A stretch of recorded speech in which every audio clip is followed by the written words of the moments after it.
Bonjour à tous, bienvenue sur e-learning physique. Aujourd'hui, j'aimerais parler des battements. J'ai interrogé il y a quelques jours des élèves en première année de classe prépa, ils étaient en PCSI, et j'ai posé une résolution de problème dans laquelle je montrais l'enregistrement d'un signal qui était la superposition de deux signaux produits par un même GBF sur deux voies, par exemple sur un oscilloscope. Et donc le signal avait cette allure-là, la tension visualisée à l'oscilloscope avait cette allure-là en fonction du temps. Et donc on visualisait ce qu'on appelle un phénomène de battement. Et la question c'était, est-ce qu'on peut remonter à partir de cet enregistrement aux fréquences de chacun de ces GBF et à l'amplitude de chaque voie sur chaque GBF. Et je me suis aperçu donc en interrogeant cet étudiant qu'il avait une certaine notion, il avait à peu près compris ce qu'était un phénomène de battement dû à la superposition de deux fréquences voisines, mais quand il fallait rentrer dans les détails mathématiques et techniques de la chose, là c'était un petit peu différent, c'était un petit peu normal, voilà, sortant de terminale, il faut se mettre dans le bain et il faut bien comprendre que voilà, il ne suffit pas de connaître la musique, il faut aussi avoir les paroles.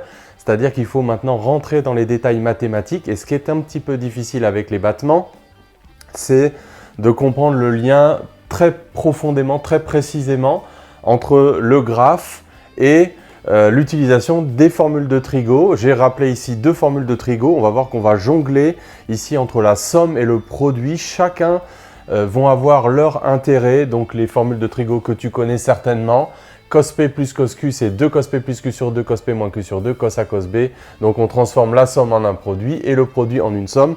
On va voir qu'avec les battements, on est sans cesse et pour des raisons bien précises, amené à jongler entre les produits et les sommes de cosinus. Et c'est ça qu'il faut vraiment avoir bien compris.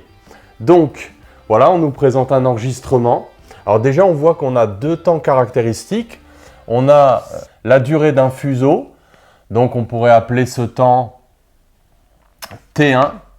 Et puis on a aussi ici une période sous les enveloppes des battements, un temps qu'on pourrait appeler un temps T2. Et donc on va essayer de relier ça aux caractéristiques de chaque GBF, remonter à la fréquence de chaque GBF qui produisent, donc dont la somme produit ce signal-là. Alors, première étape, donc on va essayer de fabriquer ce signal-là. On sait que des battements sont produits par deux signaux à deux fréquences différentes. Donc on va supposer que ces deux sinusoïdes donc, sont à des fréquences oméga 1 et oméga 2. Donc on va les additionner. On va mettre un certain déphasage éventuellement. Et on va voir que ici, il faut faire l'hypothèse supplémentaire que en fait, ces deux signaux sont de même amplitude. Alors, ça va avoir un intérêt, ça va nous permettre évidemment de mettre cette amplitude en facteur. Et on va voir que c'est ce qui nous permet d'expliquer qu'ici, le signal est nul ou pratiquement nul, comme le montrait l'enregistrement. Donc, on va mettre A en facteur. Donc ça, il fallait faire cette hypothèse-là pour résoudre le petit problème posé. Donc voilà, on met A en facteur, ce qui nous permet de faire apparaître clairement la somme de deux cosinus. Alors, quel est l'intérêt d'exprimer S de t comme la somme de deux tensions sinusoïdales de même amplitude? Eh bien, l'intérêt, c'est que quand on a des sommes de cosinus, on peut voir ce qu'on appelle le spectre. Donc, le spectre, c'est l'ensemble des fréquences qui sont contenues dans un signal. Quand on a un produit, on ne peut pas voir le spectre, il faut transformer ce produit en somme. Donc, si on tient la somme des cosinus, là, on voit que le signal est décomposé dans ce qu'on appelle les séries de Fourier. Bon, ici, c'est tout simplement deux pics, donc dont la taille, c'est l'amplitude de chaque sinusoïde, donc une à oméga 1 et l'autre à oméga 2. Donc ça, c'est très précieux parce que voilà, ça nous dit finalement qu'est-ce qu'il a dans le ventre, ce signal, quelles sont les fréquences contenues dans le signal. Et pour ça, il faut absolument que ce soit une somme de cosinus. Donc ça, c'est déjà un réflexe que tu peux acquérir pour tout ce qui va suivre dans tes études de physique. C'est très important. Mais pour interpréter le graphe, eh bien, on va voir que c'est plutôt sous forme d'un produit qu'on va être amené à le faire. Donc l'idée maintenant, ça va être de décomposer cette somme en un produit. Donc on va utiliser la première formule. Donc ça va faire 2A cosinus de P plus Q sur 2, donc oméga 1 plus oméga 2 sur 2, donc fois T. Alors je vais mettre, c'est pas le même déphasage, hein, phi 1, phi 2, donc plus phi 1 plus phi 2 sur 2, cosinus de oméga 1 moins oméga 2 T sur 2 plus phi 1 moins phi 2 sur 2. Alors, c'est l'interprétation de ce produit de fonctions sinusoïdales qui va être vraiment très importante et surtout ce qui va être crucial, c'est le lien entre cette description mathématique et le graphe. Voilà où sont très souvent les principales difficultés. Alors, ce qu'il faut bien remarquer, c'est que ici, on a la différence des pulsations. On pourrait noter oméga 1 moins oméga 2 est égal à delta oméga, on va même noter oméga 2 moins oméga 1 égale delta oméga, donc j'ai choisi oméga 2 plus grand que oméga 1.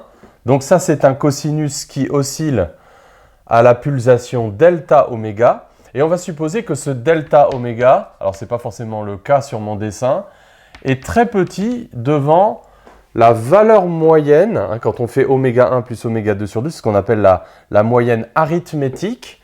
Donc ici, au milieu de oméga 1, oméga 2, à équidistance, il y a oméga 1 plus oméga 2 sur 2. On pourrait appeler ça un oméga moyen. Et si les deux fréquences sont très proches, eh bien oméga moyen, en réalité, il est très peu différent à la fois de oméga 1 et aussi de oméga 2. Et en tout cas, il est très grand devant delta oméga. Ça, c'est l'hypothèse qu'on va faire, que l'écart entre les fréquences est très petit devant oméga moyen. Ce qui nous permet ici de comparer les périodes de chacun de ces cosinus. On voit que la période de ce cosinus-là, c'est T est égal à 2pi. Alors, la pulsation de ce cosinus-là, tout à l'heure j'ai dit c'était delta oméga, en fait on voit que c'est delta oméga sur 2. Hein, donc lui, il oscille à delta oméga sur 2. Et ça va être très très important. Donc la période de ce cosinus-là, c'est 2pi sur delta oméga sur 2. Donc en fait, le 2 va monter. Et la période de ce cosinus-là, eh bien, c'est, alors je vais lui changer de nom, je vais l'appeler T moyen. Donc ça, c'est oméga moyen fois T, donc c'est 2pi sur oméga moyen. Et c'est à peu près égal à T1, à peu près égal à T2, dans la mesure où oméga moyen est très peu différent de oméga 1 et de oméga 2. Mais bon, ça, on n'est pas obligé de le remarquer. Donc 2pi sur oméga moyen. Alors, ce qui est important, c'est de comparer ces deux périodes. Puisque delta oméga est très petit devant oméga moyen, donc là on divise par un truc qui est très petit, donc cette période-là va être très très grande devant l'autre. Et ça, c'est vraiment le point le plus important, parce que c'est ça qui va nous permettre d'interpréter le dessin. Alors, donc on se retrouve avec un produit d'un truc qui oscille très vite, par un produit d'un truc qui oscille très lentement. Alors, ce qui est important maintenant, ça va être de trouver les équations des enveloppes. Qu'est-ce qu'on appelle les enveloppes? Et d'avoir une idée très précise. Ça, c'est une idée que tu vas retrouver là aussi dans plein de situations, y compris en deuxième année de prépa.